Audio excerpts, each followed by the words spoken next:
Picture this, a holiday season filled with loss, eviction, and family estrangement. That's the stark reality confronting Andrew Mountbatten Windsor this Christmas, as he faces not one, but potentially two major setbacks in his life. And here's where it gets controversial.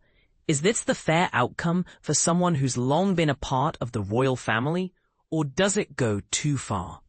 Let's dive into the details and explore what this means for the former Duke of York. While I unpack the story in a way that's easy to follow, even if you're new to royal drama, Andrew Mountbatten Windsor, once known as Prince Andrew, is making waves again after losing his royal titles and the announcement that he'll have to leave his rent-free residence at Royal Lodge in Windsor. Royal Lodge, for those unfamiliar, is a grand estate that's been his home for more than 2 decades. Think sprawling grounds, historic charm, and a sense of permanence that many of us dream about. It's understood that Andrew will vacate the property as soon as practically possible, likely just after the Christmas festivities in early 2026. So, what might the holiday period entail for this disgraced figure?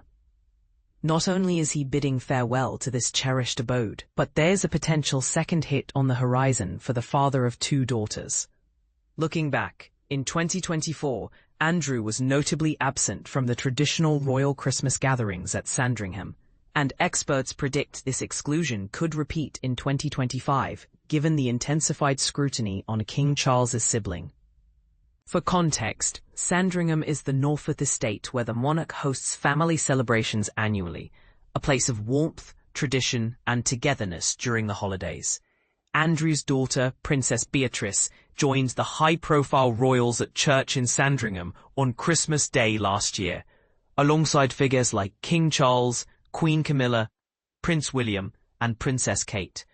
Princess Eugenie, however, chose to spend the time with her husband's family instead. As for where the princesses will celebrate Christmas 2025, details remain shrouded in mystery, an open question that adds to the intrigue. The royal family issued a formal statement on Thursday, October 30th, outlining these changes. It reads, "His Majesty has today initiated a formal process to remove the style, titles and honours of Prince Andrew. Prince Andrew will now be known as Andrew Mountbatten Windsor." His lease on Royal Lodge has, to date, provided him with legal protection to continue in residence. Formal notice has now been served to surrender the lease, and he will move to alternative private accommodation. These censures are deemed necessary, notwithstanding the fact that he continues to deny the allegations against him. Their Majesties wish to make clear that their thoughts and utmost sympathies have been and will remain with the victims and survivors of any and all forms of abuse. This declaration underscores the gravity of the situation, prioritizing support for those affected by allegations of misconduct. Hello, Royal Editor Emily Nash reacts to Andrew's remarkable fall in a piece on the Royal Club, offering insights into his future path. She discusses his potential exile to Sandringham, speculates on Sarah Ferguson's next steps, and considers his position in the line of succession.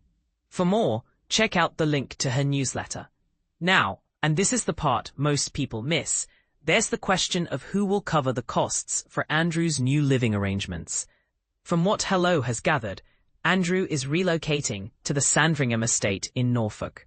This move will be funded by the King himself, who owns the estate privately, not through the Crown Estate, which manages public lands. Relocating post-Christmas makes sense to sidestep uncomfortable encounters with other family members, especially since the King traditionally invites his relatives to Sandringham House for the holidays. Imagine the awkwardness of crossing paths during such a family-oriented time. It's a detail that highlights the social dynamics at play.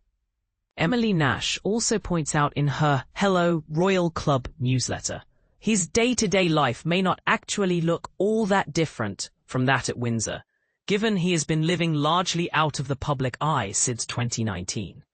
Andrew has often been seen out riding in recent years, and that's something he could easily continue at Sandringham, which is home to the royal stud. And as his disastrous Newsnight interview confirmed, he's fond of a straightforward shooting weekend, so he will have plenty of opportunity to indulge in that sport on the Norfolk estate. To clarify for beginners, the Royal Stud is a facility for breeding and training horses, allowing Andrew to maintain his equestrian hobbies, while shooting weekends refer to hunting outings, activities that could keep his routine surprisingly stable despite the upheaval. But here's where opinions diverge sharply. Some argue this relocation and title removal are essential steps towards accountability, ensuring the monarchy distances itself from controversy. Others might see it as overly punitive, questioning whether exile to a luxurious estate truly constitutes hardship.